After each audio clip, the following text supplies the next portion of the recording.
This is Rev DORE Is, Jacques Patlian, teaching religious science, which is the science of mind, from Sarasota, Florida. Is your God big enough? Or maybe I should say, is your God too small? You know, I'm often asked in my work, how do you know God exists? Well, of course, we've got the perfect atmosphere that we breathe. If it was off 1%, we'd all die. We've got plants that provide us oxygen, and we give them carbon dioxide, which is what they need to breathe. That's a pretty good system, isn't it? We got the double helix of DNA, which is the code of life, and I guarantee you we didn't create that. Some intelligence somewhere did. It can't be random chance. You know, random chance is like people say you put 50 chimpanzees in a room with a bunch of typewriters, and if you give them long enough, they'll produce the complete works of Shakespeare. Does that sound reasonable to you? No. What you're going to have is a lot of wasted paper and a lot of random keys struck. There's an intelligence behind everything that exists. We call it God. You can call it Ethel or Fred if you want to. It is the divine mind. It doesn't matter what you call it. It is a concept so big most people cannot conceive of it. If you're raised in religious science, as I was, you can conceive of it because it's the only God you know. God is not alive in the sense we are. God is a divine mind, a ground of being. There is no body to God because God's body is the entire universe, and we swim in that universe like a fish swims in the ocean. We live and move and have our being within the great body of God. The Bible tells us that, and in that sense, the Bible is quite correct. So our issues with God lay not with their actions or inactions. God is not supposed to fix things for us, by the way. God is our creator, not our parent. You got to get over the parent idea because it never was the truth in the first place. It was taught to you because little children understand parents. They don't understand divine minds. So you're not a child anymore. We've got to grow up spiritually. God is your creator. God created you. Mom and dad are the delivery system. They're the parents.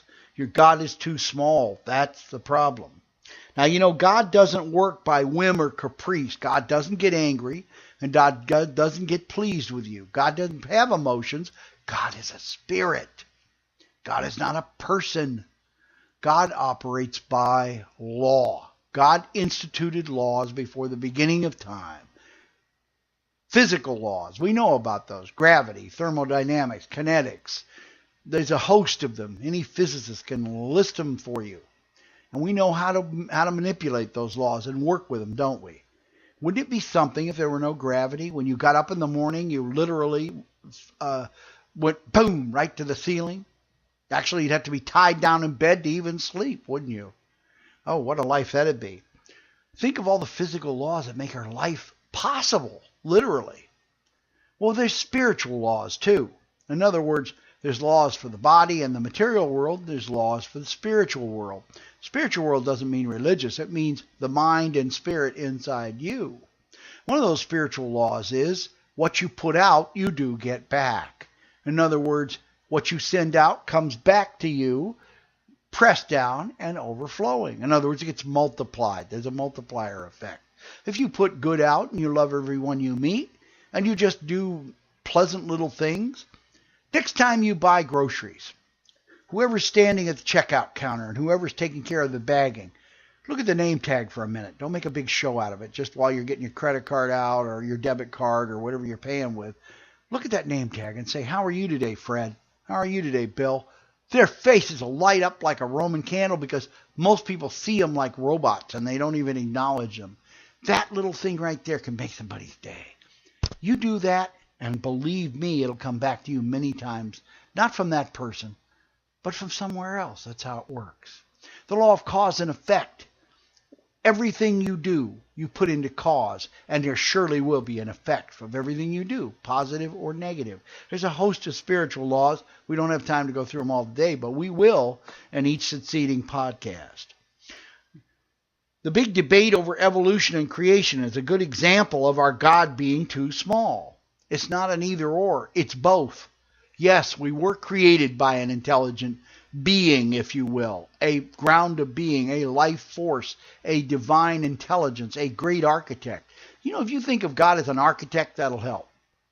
He's the divine engineer, the great architect of the universe. That's a good way to think about God. Pretty close to the truth in my view. But evolution is God's operating system. It's the update system. You know, your computer's got to be updated from time to time, ladies and gentlemen. So do God's creations. If you don't update, things get exhausted and they die out. And in some species that refuse to evolve, like the koala bear who sits up in his eucalyptus tree and eats nothing but eucalyptus trees, he's on a train to extinction. Unless he can learn to live to eat something else, he's not going to make it. Because if anything happens to eucalyptus trees, he's gone. Those things that adapt live on. That's evolution in a nutshell. Not that we came from monkeys, although there's probably a branch of our evolution that was something like the great apes. Doesn't mean we descended from them. Moving along, the important thing to remember is that you and God are one. You are actually made from the very substance of God. We're energy beings. God is energy. The universe is a huge ball of energy that goes on forever. You and I were never created nor destroyed, nor can we ever be destroyed. That means you're eternal. You live forever. Not as a human being necessarily, although you may have many experiences as a human being. I don't know. I'll let you know when I get there. It seems reasonable, though. I think God is the ultimate recycler. He doesn't just create a consciousness and then lets it go. The important thing is that you and God are one. You're made of one substance. You're actually made of the very stuff of God. You're made of star stuff. Your mind is connected to the mind of God through the medium of what we sometimes call the Holy Spirit. I call it the indwelling God. There is God within you. There is the spark of divinity within you.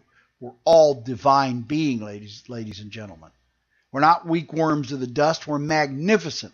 Problem is we don't realize it. In order to use something, you have to know you have it. We have tremendous power. Imagination, willpower, intellect. With those three, we can create anything. We can solve any problem. And one of the problems we have right now in our country is a failure of imagination and will. People can't see a better way. They're stuck in their little minds, and then they have no will to change it. But that will change. Nothing lasts forever. Now you have two minds. You got a mortal mind we call the ego, and that dies when you do. And you've got an immortal mind we call the divine mind. That's your spirit and your mind. You know, your brain's a computer. Your mind uses the computer. They're not the same thing. Stop talking about them like they're the same thing. They're not. The brain is an organ. The mind is everywhere present. Science doesn't even know where the mind is. They think it may be in every cell of your body. That's the latest theory. The ego causes most of our troubles because it's our sense of self. It's a selfish part of us. It's the part that knows I'm Doré or Fred or John or Joe.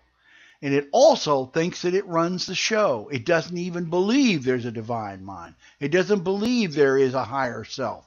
And so it tries to run things. And doesn't do a very good job of it either. The ego mind is the ultimate show-me state of being because it believes the five senses are the truth. The truth is your five senses are among the worst in the entire animal kingdom. Your dog can outsmell you by over 300%. A cat has eyesight 25 times more acute than you. Hearing, our ears are a joke compared to the animal kingdom. And the rest of our senses are no better. We were given lousy senses for a reason, because we don't need them. We've got a brain. We've got a mind. We can figure things out. We're smart. So we don't need the senses. They have to depend on senses for survival to get their breakfast every morning. We don't. We can go down to the store and buy it and cook it up on a stove. Remember this. God and you are one. There's no separation. Just open your heart and your mind and listen to the voice within, because there is one in there, and I know you've heard it, and usually you told it to shut up. Don't do that. That is the voice of God speaking to you. When you're backing out of the driveway and something says, you better stop, stop.